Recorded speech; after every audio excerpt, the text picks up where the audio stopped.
Shalom dan selamat pagi untuk kita semua, terutama sekali untuk lecturer kita, Reverend Dato Dr. Justin Wan, dan untuk teman-teman sepelayanan sekalian. Salam dan selamat pagi untuk kita semua pada pagi hari ini. Kita meneruskan dalam pembacaan teks firman Tuhan yang saya petik untuk kita semua, yaitu di dalam Efesus pasal 4 ayat 17 dan diakhiri ayat yang ke-32. Saya bacakan teks ini dengan secara cepat. 17, sebab itu kukatakan dan kutegaskan ini kepadamu di dalam Tuhan, jangan hidup lagi sama seperti orang-orang yang tidak mengenal Allah dengan pikirannya yang sia-sia dan pengertiannya yang gelap, jauh dari persekutuan dengan Allah karena kebodohan yang ada di dalam mereka dan karena kedegilan hati mereka. Perasaan mereka telah tumpul sehingga mereka menyerahkan diri kepada hawa nafsu dan mengerjakan dengan serakah segala macam kecemaran. Tetapi kamu bukan demikian. Kamu telah belajar mengenal Kristus. Kamu telah mendengar tentang Dia dan menerima pengajaran di dalam Dia menurut kebenaran yang nyata dalam Yesus, yaitu bahwa kamu berhubungan dengan kehidupan kamu yang dahulu harus meninggalkan manusia lama yang menemui kebinasaannya oleh nafsunya yang menyesatkan, supaya kamu diperbaharui di dalam roh dan pikiranmu dan mengenakan manusia baru yang telah diciptakan menurut kehendak Allah di dalam kebenaran dan kekudusan yang sesungguhnya. Karena itu buanglah dusta dan berkatalah benar seorang kepada yang lain, karena kita adalah sesama anggota. Apabila kamu menjadi marah, janganlah kamu berbuat dosa.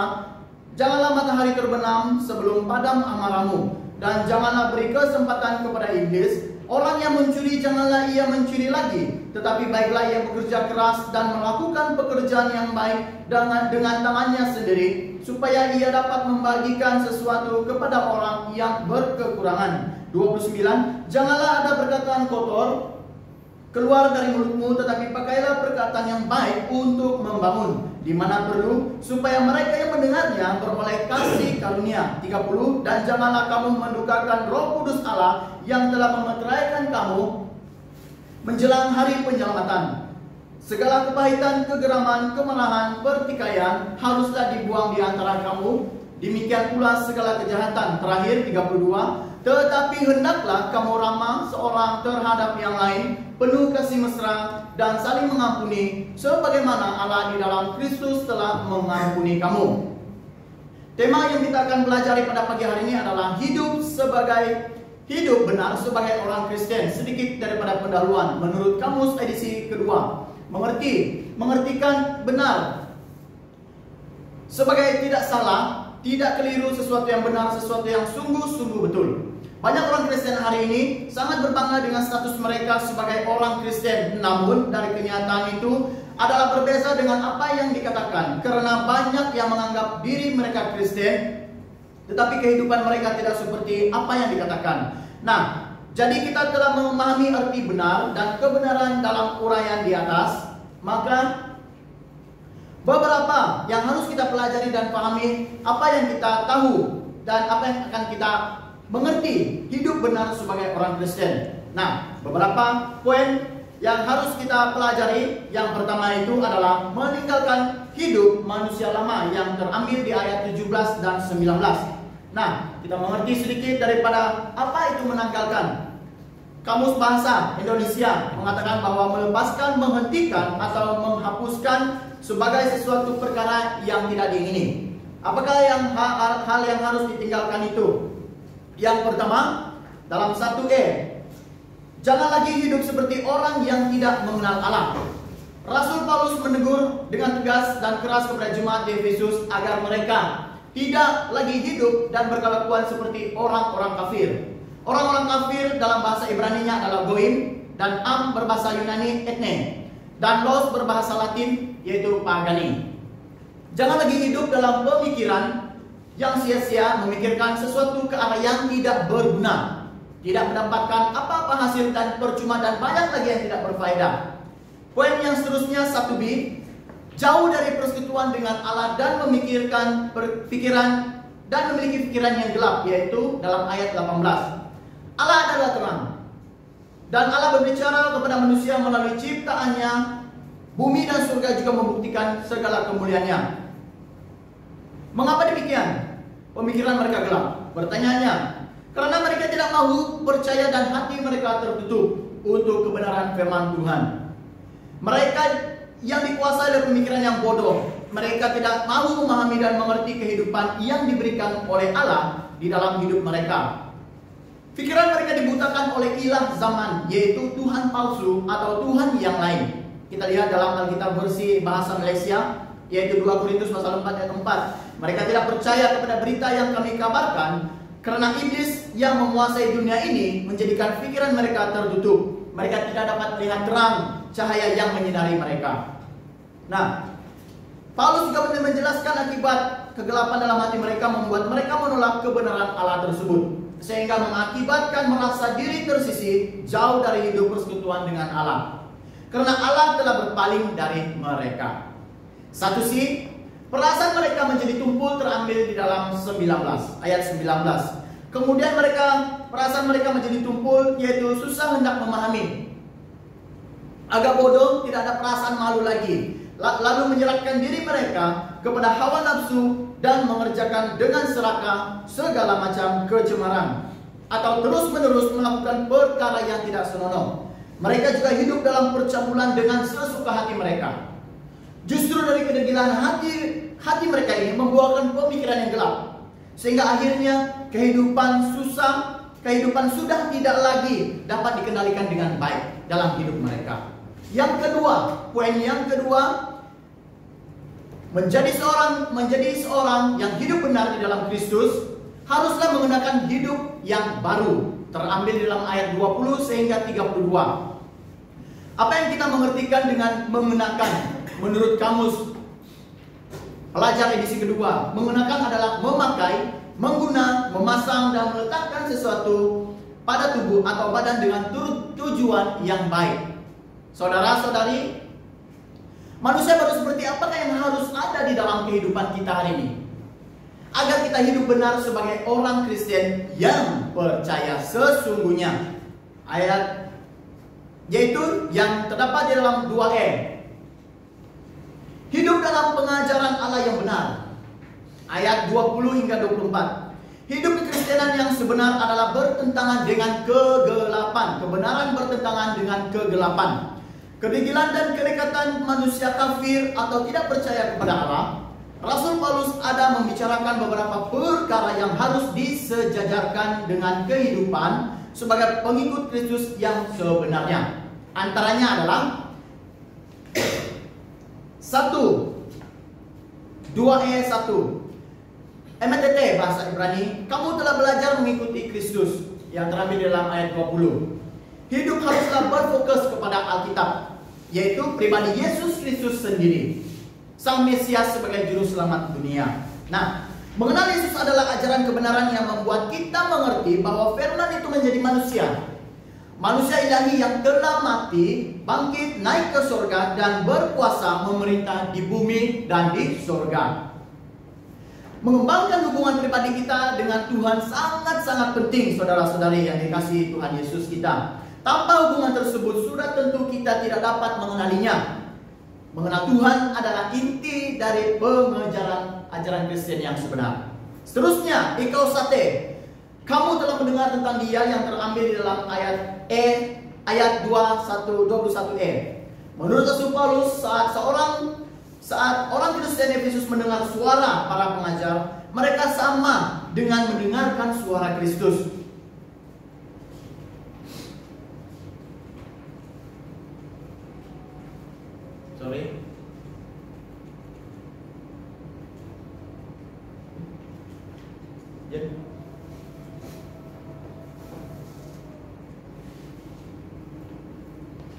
Sama mendengar dengan suara Kristus. Persoalannya, apakah kita peka? Apakah kita peka? Apakah kita peka terhadap suaranya? Apakah Allah berbicara dengan kita secara pribadi? Kita pun sudah mendengar kata-kata Tuhan dalam Alkitab yang penuh dengan makna. Kata Allah apa? Katanya adalah, aku mengampunimu, aku mengasihimu, aku menyertaimu, aku mendengarkan doamu, dan banyak lagi yang dikatakan Allah di dalam firman-Nya. Seterusnya, edidakteter, kamu menerima pengajaran di dalam Dia yang terambil di dalam ayat 21b. Paulus menjelaskan bahwa jemaat di Efesus telah menerima pengajaran di dalam Dia. Artinya Yesus Kristus yang adalah inti atau pokok ajaran Kristen dan sebagai guru yang mengajarkannya. Justru pertanyaannya, apakah kita sudah menyambut pengajarannya di dalam hati dan hidup kita? Marilah miliki hidup tetap berpegang pada ajaran Tuhan. Contoh hidup seperti Kaleb adalah seorang yang terus beriman dan percaya hingga lanjut usia ketuanya. Oleh yang demikian, milikilah hidup dalam pengajaran yang benar sebagai pengikut Kristus dari ayat 22 dan sehingga 24, yaitu bahwa kamu berhubung dengan kehidupan kamu yang dahulu, harus menanggalkan manusia lama yang menemui kebinasaan oleh nafsunya yang menyesatkan, supaya kamu diperbaharui di dalam roh dan pikiranmu, dan mengenakan manusia baru yang telah diciptakan menurut kehendak Allah di dalam kebenaran dan kekudusan yang sesungguhnya. Seterusnya, ayat 2b, memiliki karakter. Mengenakan manusia baru itu adalah memiliki karakter yang serupa dengan kehendak Allah, terambil di dalam ayat 25 hingga 28. Yaitu karakter diartikan sebagai tabiat, diartikan sebagai tabiat, sifat-sifat kejiwaan, akhlak atau budi pekerti yang membedakan seseorang dengan yang lainnya. Ada beberapa teladan atau karakter praktis yang perlu dimiliki dalam kehidupan manusia baru sebagai pengikut Kristus hari ini. Antaranya adalah buanglah dusta dan berkatalah benar. Terambil di dalam ayat 25. Karena itu buanglah dusta dan berkatalah benar seorang kepada yang lain, karena kita adalah sesama anggota di dalam Tuhan. Paulus menjelaskan bahwa bangsa-bangsa kafir bersalah atas dosa ini, dengan menegaskan bahwa dusta yang bermanfaat itu lebih baik daripada kebenaran yang menyakitkan. Ada pertentangan kebenaran di sini. Sudah tahu kebenaran, namun masih melakukan apa saja yang bertentangan dengan kebenaran. Mereka sudah tahu kebenaran itu apa, tetapi mereka ingkar dan masih melakukan perkara yang bertentangan, yaitu ketidakbenaran. Karena hal itu merupakan gejala utama dari pengertian mereka yang gelap dan pemikiran yang sia-sia. Lalu Paulus mendesak mereka untuk meninggalkan atau menanggalkan segala dusta dan agar mereka berkata benar. Merupakan ciri-ciri umat Allah, yaitu adalah anak-anak terang yang tidak mau berdosa lagi. Bagaimana dengan kehidupan kita hari ini? Apakah kita mau ataupun menanggalkan justru sepenuh-penuhnya dari dalam kehidupan kita? Justru jika kita saling mengasihi, kita tidak akan menipu atau berbohong satu terhadap yang lain. Kita merupakan satu kumpulan atau tubuh di dalam Kristus yang harus menghindarkan diri dari kepalsuan agar hal itu tidak mencerai-beraikan kita. Seterusnya, janganlah menuruti amarah, tetapi marahlah tanpa menimbulkan dosa. Ayat 26 hingga 27. Nah, apabila kamu marah, janganlah kamu berbuat dosa. Janganlah matahari terbenam sebelum padam amarahmu, dan janganlah beri kesempatan kepada iblis. Sewaktu kita memarahi seseorang, perkara ini sering berlaku di dalam kehidupan sehari-harian kita. Janganlah sampai matahari terbenam sebelum padam amarahmu. Paulus mengingatkan kita terhadap bahayanya menuruti atau memupuk marah, karena itu sama dengan membuka pintu bagi dosa. Jika amarah berterusan, ianya akan menjadi apa? Menjadi dendam. Justru haruslah kita berusaha memadamkan dan selalu memohon maaf atau berdamai di antara satu dan yang lain. Contoh dalam hubungan suami istri, perbuatan marah ini akan memberi peluang kepada iblis untuk merusakkan keadaan rumah tangga mereka. Ingat saudara-saudari, iblis selalu memanfaatkan orang yang amarah dan menggodanya untuk membenci atau mendorongnya untuk bertindak lebih keji lagi. Bahkan boleh memutuskan hubungan dengan sesama anggota. Seterusnya, janganlah mencuri tetapi bekerjalah, yang terambil di dalam ayat 28. Orang yang mencuri janganlah yang mencuri lagi, tetapi baiklah ia bekerja keras dan melakukan pekerjaan yang baik dengan tangannya sendiri, supaya ia dapat membagikan sesuatu kepada orang yang berkekurangan. Paulus menjelaskan jangan mencuri adalah kita ke-8 Taurat Musa, yaitu di dalam Keluaran 20 ayat 9. 6 hari lamanya engkau akan bekerja dan melakukan segala pekerjaanmu. Pengertian ayat ini sangat luas, namun di sini dijelaskan bahwa haruslah bekerja. Contohnya mengambil uang atau benda milik orang lain, menaikkan harga proyek, mengelak, membayar pajak, mengurangi dan tidak membayar gaji pekerja, dan banyak lagi hal-hal yang harus dihindarkan. Justru Paulus menasihati lagi bahwa tidak cukup hanya seseorang itu berhenti mencuri dan bertobat saja. Karena itu haruslah ia bekerja dengan kesungguhan hati sehingga dapat membiayai diri dan keluarga, bahkan menjadi berkat sebagai pemberi kepada orang di sekitarnya, yaitu menjadi berkat bagi banyak orang. 2C, jangan mendukakan Roh Kudus Allah yang terambil di dalam ayat 29 hingga 32. Menurut kamus, duka bermaksud susah hati dan bersedih hati, manakala mendukakan pula adalah menyebabkan orang rasa duka, menyedihkan dan menyusahkan hati. Paulus menasihati jemaat bahwa jangan kamu mendukakan Roh Kudus Allah yang telah memeteraikan kamu menjelang hari penyelamatan.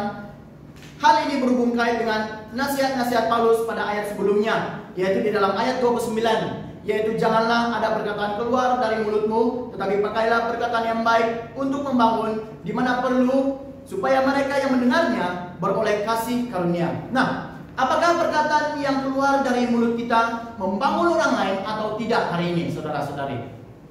Koreksi hati dan pribadi kita hari ini. Bagaimana? Apakah perkataan yang keluar dari bibir mulut kita itu memberkati orang di sekitar kita hari ini saja? Dari siang hari dan segala hari ini. Paulus melanjutkan lagi nasihatnya agar jemaat itu tidak melakukan segala macam dosa, sehingga mendukakan Roh Kudus Allah yang diam di dalam diri setiap manusia. Demikian dinyatakan dalam ayat 31, hendaklah kita menjauhkan setiap perbuatan dan perasaan yang menimbulkan dosa tersebut, yaitu segala kepahitan, kegeraman, kemarahan, pertikaian dan fitnah hendaklah dibuang di antara kamu, demikian pula segala kejahatan.